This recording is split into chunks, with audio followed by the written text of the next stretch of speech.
"You're just the help now, Bev. You can clear the plates when we're done." My daughter-in-law said it without even turning fully around, tossing the words over her shoulder, the way you'd address a caterer at a party you were hosting. In the kitchen I designed, down to the hinge placement, the kitchen I paid for, the kitchen I stood in at 6 that morning, seasoning a brisket for a family dinner she hadn't lifted a finger to help prepare. I set the knife down on the cutting board. I didn't say anything yet, but here's what none of them knew. I'm Beverly Ashcroft. I'm 63 years old, and for 31 years before I retired, I ran design and construction oversight for a regional home building firm out of Nashville. The kind of job where you learn to read blueprints the way other people read novels, where you learn which contractors do honest work and which ones pad their invoices, where you learn, eventually, exactly what a kitchen is actually worth, down to the linear foot of cabinetry and the grade of the quartz. I built this kitchen myself, not with my own 2 hands laying tile, though I've done plenty of that too over the years, but with my own money, my own design plan, and a contractor named Ruben Castillo, who I'd worked with on 11 projects over 15 years, and trusted the way you trust very few people in this business. This house belonged to my son Marcus and his wife Priya.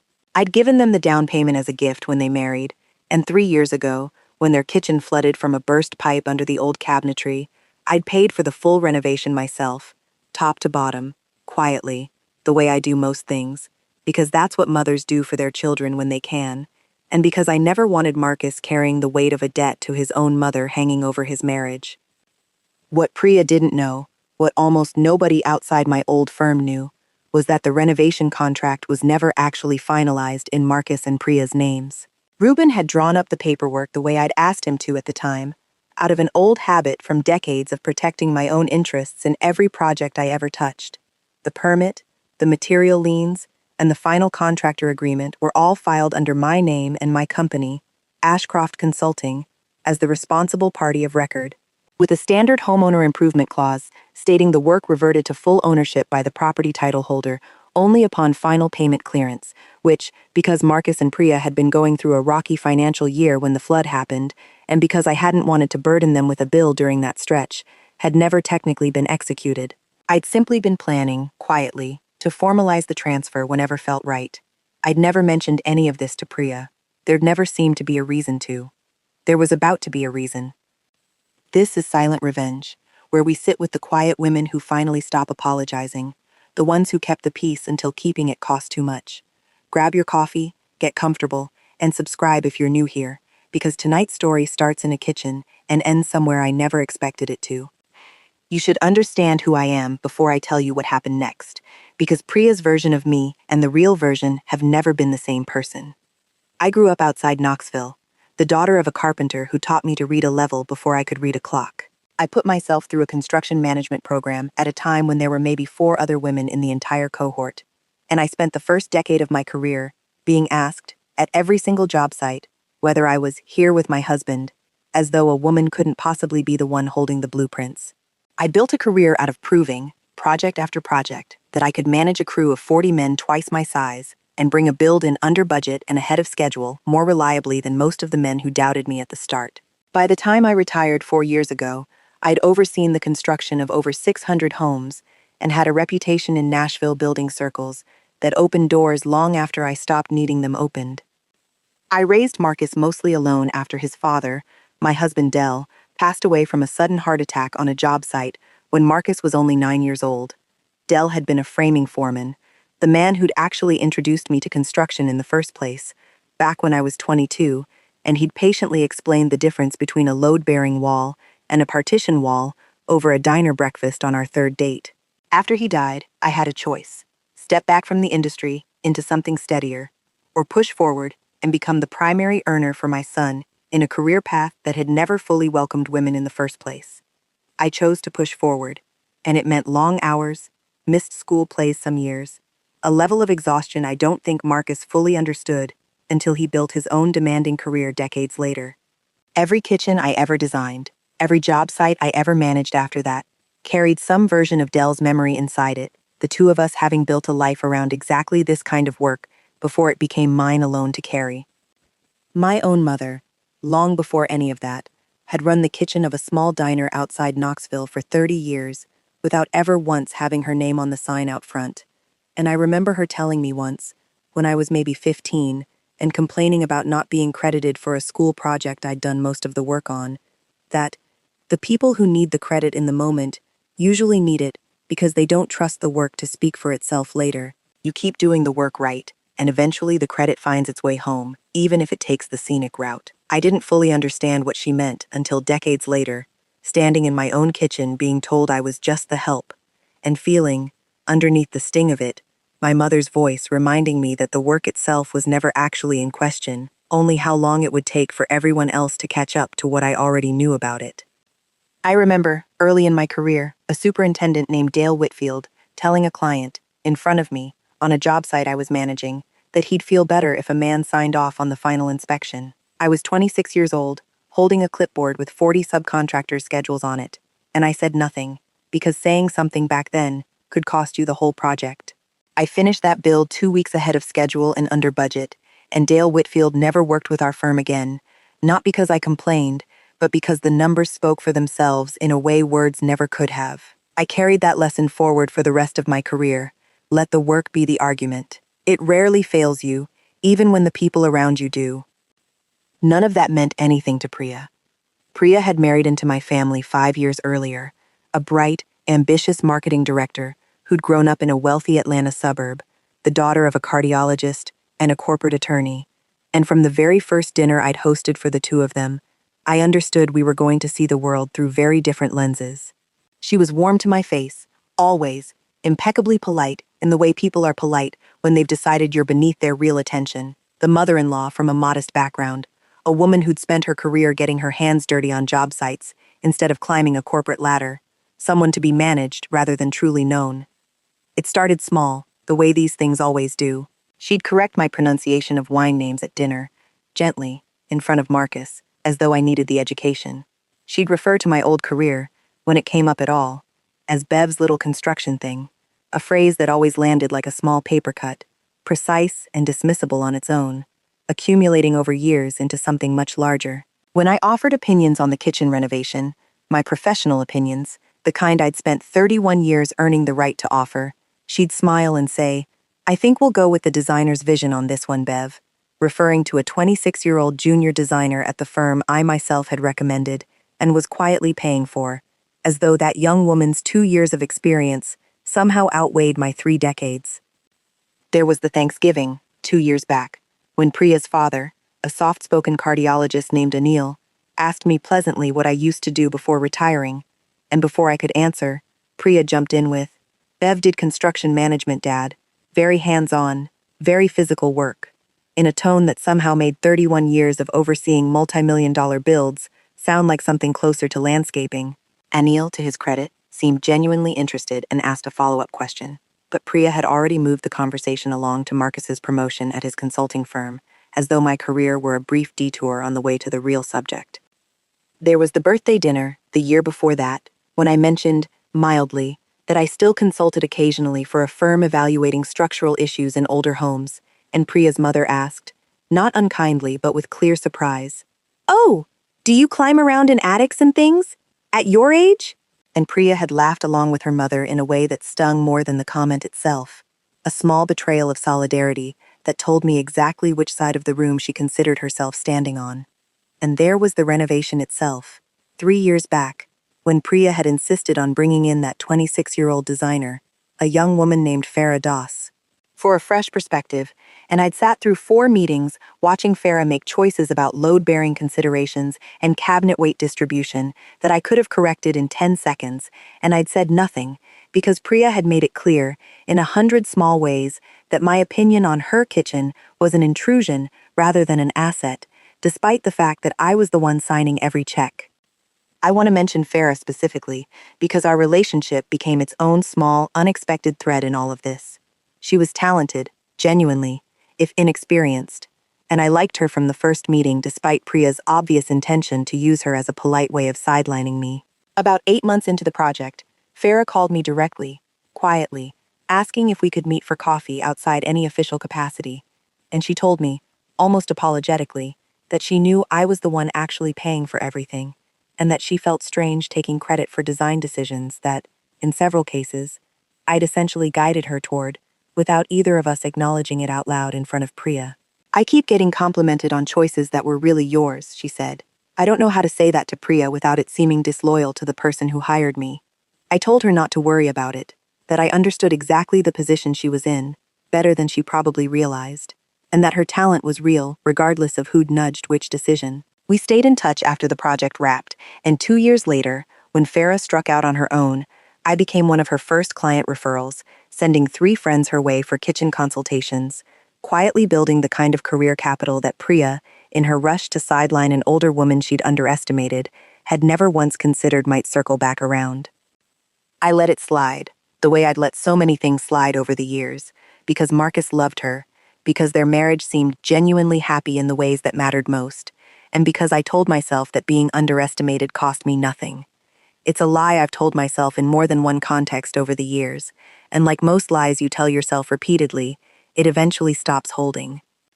The dinner where everything surfaced was Marcus's 40th birthday, 6 months ago, a family gathering I'd offered to host and cook for entirely myself, the way I had for every major occasion in that house since the renovation was finished.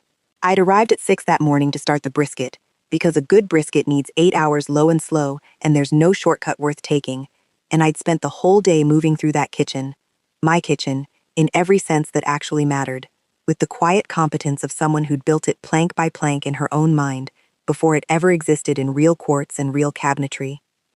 I'd been up since 5:30, actually, laying out the spice rub in the dark kitchen before the coffee had even finished brewing, moving through the space the way I always did, checking the oven temperature twice out of old habit, testing the give of the cabinet hinges I'd specified myself, running my hand along the quartz edge I'd chosen after comparing 11 samples because I wanted something that would hide water spots without looking cold. By 9, the brisket was in, and I'd moved on to prepping the sides, the roasted vegetables, the cornbread Marcus had loved since he was a boy, all timed out on a schedule in my head, the way I used to time out concrete pours and framing crews, because that instinct never really leaves you. Priya had spent most of the afternoon on her phone in the living room, occasionally drifting into the kitchen to inspect my progress, the way a supervisor checks on staff, offering small corrections. Bev, I think the centerpiece should go a little more to the left. Bev, can you make sure there's a vegetarian option for Marcus's cousin? Delivered in a tone so smooth and reasonable that calling it out would have made me the unreasonable one. Once, around noon, she'd walked through with a friend visiting from Atlanta and gestured at the kitchen with obvious pride, saying, "This is the space we redid a few years back. Isn't it gorgeous?" Without a single word about who had actually designed it, hired the contractor, or paid for a cent of it, and I'd stood at the stove with my back to them, stirring a pot of collard greens, feeling that particular sting of being erased from your own accomplishment in real time. By 4 in the afternoon, with 20 guests arriving in 2 hours, and the brisket finally resting, I was exhausted in the particular way that only a full day of physical kitchen labor produces, my feet aching in a way they hadn't in years, and I asked Priya, gently, if she could help me plate the appetizers while I finished the sauce. That's when she said it. Not cruelly exactly. That was almost the worst part. How casual it was, how completely unbothered, like she was stating an obvious fact rather than delivering an insult. She was texting someone, didn't even look up fully, just tossed the words over her shoulder toward the counter where I stood with sauce simmering behind me. "You're just the help now, Bev. You can clear the plates when we're done." I set the knife down on the cutting board. I stood very still for a moment, feeling something in me that had been very patient for a very long time simply run out of patience, quietly, the way a battery finally dies, rather than the way a fuse blows. Here's what nobody in that kitchen knew, what Priya had no way of knowing because I'd never once needed to tell her. The improvement lien on that kitchen renovation, the one Ruben Castillo had filed with the county 3 years earlier, had never been formally cleared because the transfer paperwork finalizing Marcus and Priya's full ownership of the completed work had simply never been executed. In the eyes of the county recorder's office, in the eyes of the original contractor agreement, the $41,000 renovation, every cabinet, every quartz slab, every piece of the helps domain she'd just relegated me to, was still, technically and legally, mine. And in about 20 minutes, Ruben Castillo, who I'd called that very morning before I even started the brisket, for reasons that had nothing to do with anticipating this exact moment and everything to do with a routine follow-up about warranty documentation on the cabinetry hardware, was going to call my cell phone back with a question about scheduling a final walkthrough, a call that, as it happened, would ring loudly on the counter, displaying my name in exactly the way that would make the next several minutes impossible for Priya to misunderstand. I didn't say anything to her in that moment. I picked the knife back up. I finished the sauce. I plated the appetizers myself, moving through my own kitchen with the same quiet competence I'd carried into every job site for 31 years, and I let the dinner proceed as planned, because Marcus's 40th birthday deserved to happen without a scene, and because I'd already decided, in the space of about 4 seconds standing at that counter, exactly what I was going to do next, and it didn't require raising my voice to anyone. Guests started arriving around 6, filing through the front door with wine bottles and gift bags, Marcus's cousins and old college friends, a few neighbors. Priya's parents freshly arrived from the airport looking travel-worn but cheerful. I greeted every one of them warmly, carried trays of appetizers through the living room, accepted compliments on the brisket before anyone had even tasted it, and if you'd walked into that party at 6:30, you'd never have guessed that 20 minutes earlier, I'd been told, in my own kitchen, that I was staff to be tolerated rather than family to be respected. I've spent 31 years learning how to hold a professional face through worse than an insult at a birthday party, through failed inspections, through blown budgets, through subcontractors screaming at me on job sites because they couldn't stand taking direction from a woman, and that training held, the same way it always had. Priya, for her part, moved through the party with her own composed face on, though I caught her looking at me once or twice across the room with an expression I couldn't quite place, somewhere between wariness and something closer to reassessment, as though she were replaying the last hour and finding it added up differently than she'd expected. The call came at 6:15, right as guests were arriving, Priya's mother and father among them, freshly flown in from Atlanta, standing in the entryway of a kitchen they'd complimented extensively on their last visit, without ever asking who'd actually paid for it. My phone rang on the counter, Ruben's name lighting up the screen, and Priya, standing nearby refilling a water pitcher, glanced at it idly. "Who's Ruben Castillo?" she asked. Not suspicious yet, just making conversation the way you do at a party. "My contractor," I said, answering the call. "Ruben, hey, yes, the walkthrough. Let's do Thursday morning. That works. And can you pull the full file for me this week? The original permit, the lien documentation, all of it. I think it's time I finally get that transfer paperwork executed properly." I watched Priya's face while I said it, watched something flicker behind her eyes as the words landed.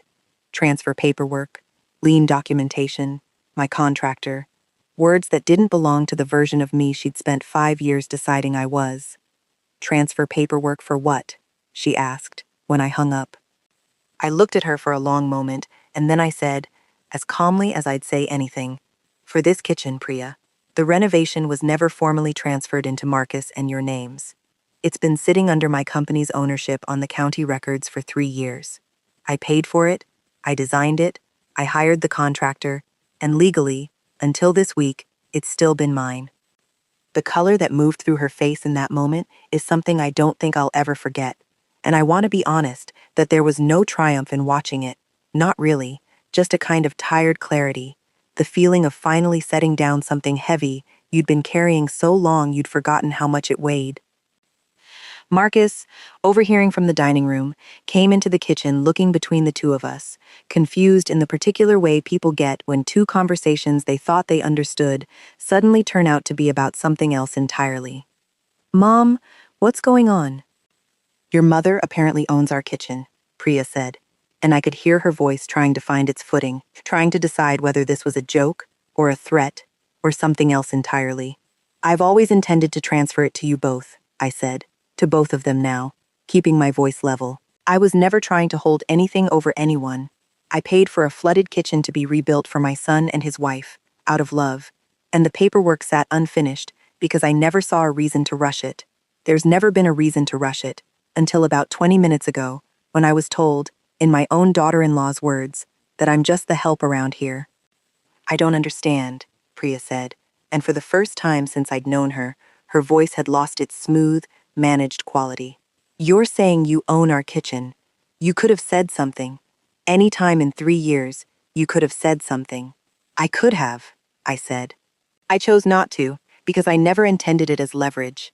I intended it as a gift I hadn't gotten around to formalizing, because there was never any urgency, because I never imagined I'd need to remind anyone of the terms of a gift I gave freely. That only became urgent about 20 minutes ago. This feels like a threat, she said, and I understood, watching her face, that some part of her was genuinely frightened now, not of losing a kitchen exactly, but of the ground shifting under a version of our relationship she'd built without ever really examining its foundation. It's not a threat, I told her, and I meant it. It's a fact you didn't know, delivered at a moment when it happened to become relevant. What you do with that fact and what I do with it are two separate things, and I haven't decided the second part yet. Marcus stepped closer, put a hand gently on Priya's shoulder, and looked at me with an expression I hadn't seen on my son since he was a teenager caught between two people he loved. Mom, can we talk about this after the party, please? There are 20 people in the driveway. Of course, I said, and I meant that too.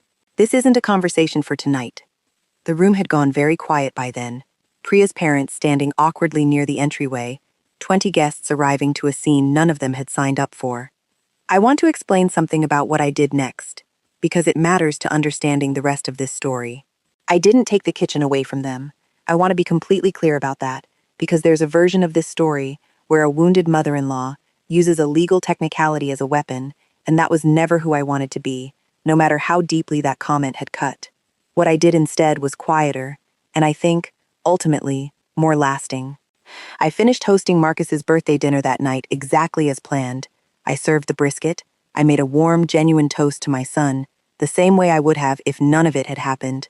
I did not confront Priya again in front of her parents or the other guests. But 3 days later, I called Marcus alone, without Priya on the line, and I told him everything. The lien, the unfinished paperwork, and the years of small comments I'd absorbed and never mentioned to him, because I never wanted to put him in the position of choosing between his wife and his mother. I'm not telling you this to turn you against her, I said. I'm telling you because you're my son, and because I think you deserve to understand why I've decided to handle the kitchen paperwork the way I'm about to handle it. Thursday's walkthrough with Ruben happened as scheduled, 3 days after the party, and I want to describe it because it mattered more to me than I expected it would. Ruben had known me since I was 34 years old, and he was a young subcontractor nobody trusted with anything bigger than a bathroom remodel, and over 15 years and 11 projects, we'd built the kind of professional trust that survives disagreements about budget and timeline because it's rooted in mutual respect for good work. He walked the kitchen with me that morning, checking the cabinetry hardware under warranty, running his hand along the same quartz edge I had years earlier, and at some point, without my having said much about the birthday party at all, he asked, "Everything all right, Bev? You seem different today." I told him, briefly, what had happened. He was quiet for a moment, then said something that stayed with me. "You know, I've built 200 kitchens in this city. Easy. Most of the people living in them never once ask who actually made the walls stand up straight. That's sort of the nature of the work. You do it right, and it just becomes invisible, becomes the background of somebody else's life. Doesn't mean it wasn't real." "No," I agreed. "It doesn't. You want me to pull the full file?" he asked. "Please," I said. "I think it's time I finally finish what I started 3 years ago." Marcus was quiet for a long time after I finished explaining everything. The lien, the unfinished transfer, the years of comments I'd absorbed without ever bringing them to him. When he finally spoke, his voice was heavier than I'd heard it in years. "Why didn't you ever tell me any of this? The comments, I mean. Not the paperwork, the comments." "Because you love her," I said, "and because telling you would have put you in an impossible position, choosing between defending your mother and defending your marriage, and I never wanted to be the reason you had to choose. I've managed worse working relationships than this one, Marcus. I know how to absorb friction without letting it become a crisis. I just didn't realize how much I'd absorbed until I heard myself called the help in my own kitchen." "What do you want to do about the paperwork?" he asked, carefully, like he wasn't sure which answer he was hoping for. There was a longer conversation buried inside that one, though, one that took several more calls over the following weeks to fully surface.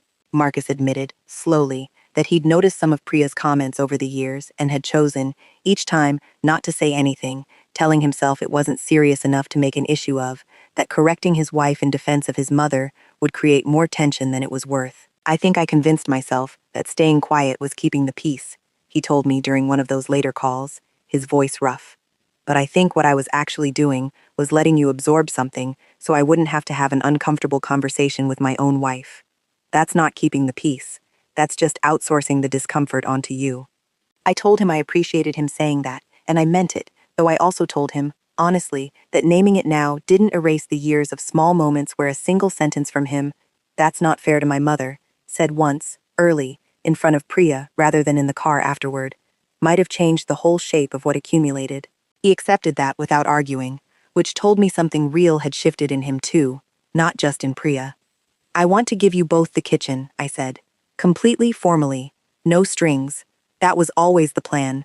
I just needed a few days to make sure I was doing it, because it was right, and not because I was still angry. I called Ruben the following Monday and asked him to pull the complete file, the original 2021 permit, the mechanic's lien documentation, and the unexecuted transfer agreement that had been sitting, technically valid, in a folder in his office for 3 years. I spent an afternoon with an estate attorney named Corinne Bagley, an old colleague from my building days, going over the language carefully, making sure the transfer was airtight, unconditional, and permanent, because I never wanted this moment to be repeatable. Never wanted Priya or Marcus to wonder, years from now, whether I might raise the specter of ownership again in some future disagreement. That mattered to me more than almost anything else in the process. A gift held over someone's head isn't a gift at all, and I refused to become the kind of mother-in-law who kept a receipt for love. What I decided, in the end, was this. I had Ruben and Corinne finalize the ownership transfer, formally, completely, into Marcus and Priya's names jointly, exactly as I'd always intended to do eventually. The kitchen became legally, unambiguously theirs, with no strings, no leverage, nothing held back. But I included, in the packet of paperwork delivered alongside the transfer documents, a single handwritten letter addressed to Priya, not typed, not lawyered, just my own handwriting on plain paper, that said only this. The kitchen has always been a gift, given freely, the way real gifts are given. I built it because I love my son and hoped, in time, to love his wife the same uncomplicated way. I hope, going forward, we can build something between us with the same care I put into every cabinet in that room, plumb, level, and built to last, rather than assembled to impress whoever happens to be watching. Priya called me 2 days after receiving that letter, and it was, I think, the first entirely honest conversation we'd had in 5 years of marriage to my son. She cried on the phone, which I hadn't expected, and admitted, haltingly, that she'd spent years measuring herself against a version of success her own parents had modeled for her, and that somewhere in that measuring, she'd decided that my kind of accomplishment, the hands-on, blue-collar adjacent kind, didn't count as real success, and that deciding that had made it easier, somehow, to dismiss me the way she had, without ever fully examining why. Priya called me 2 days after receiving that letter, and it was, I think, the first entirely honest conversation we'd had in 5 years of marriage to my son. She cried on the phone, which I hadn't expected, and admitted, haltingly, that she'd spent years measuring herself against a version of success her own parents had modeled for her, and that somewhere in that measuring, she'd decided that my kind of accomplishment, the hands-on, blue-collar adjacent kind, didn't count as real success, and that deciding that had made it easier, somehow, to dismiss me the way she had, without ever fully examining why. "There's something else," she said, partway through that call, her voice smaller than I'd ever heard it.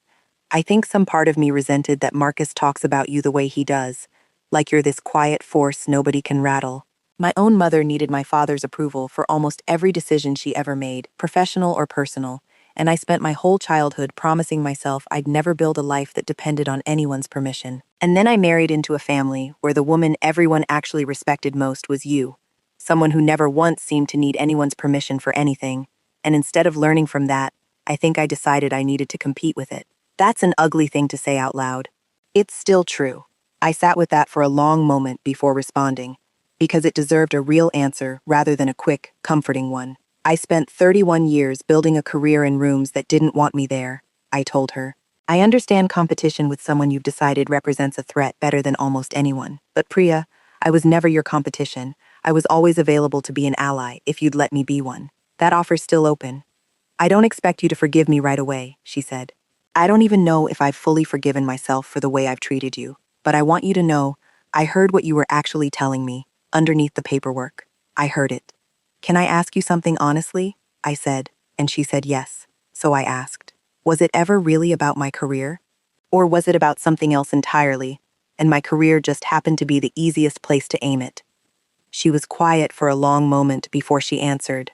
My mother spent 30 years telling me a woman's worth was measured by where she went to school and what letters came after her name.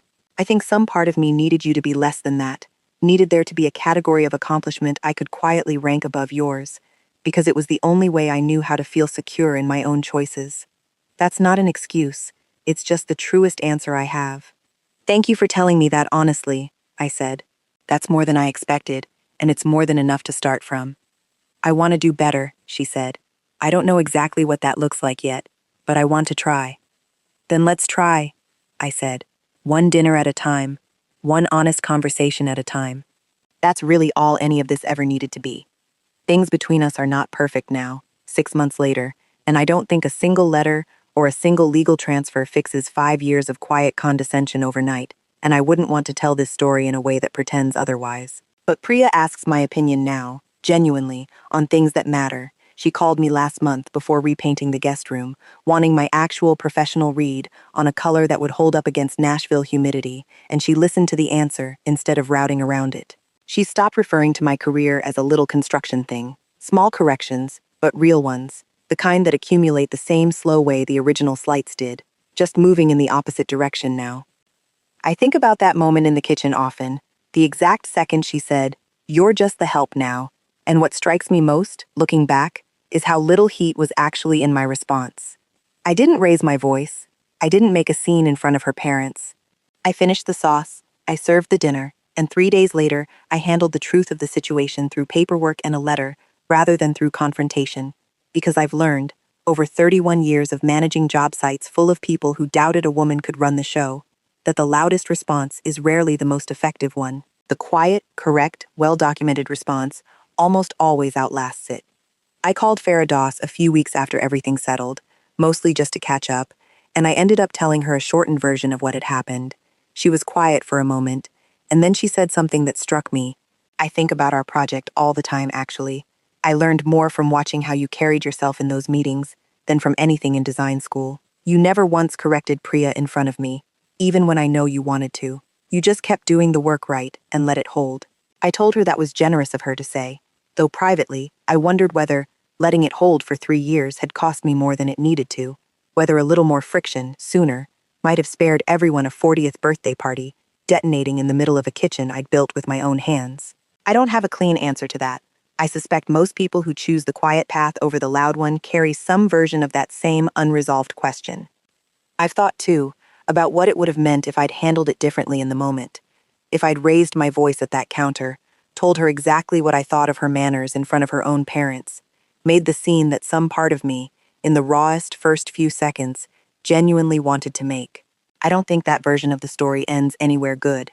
It ends with a fractured Thanksgiving, a son forced to choose sides at his own 40th birthday party, and a truth about the kitchen ownership deployed as a weapon instead of delivered, eventually, as information.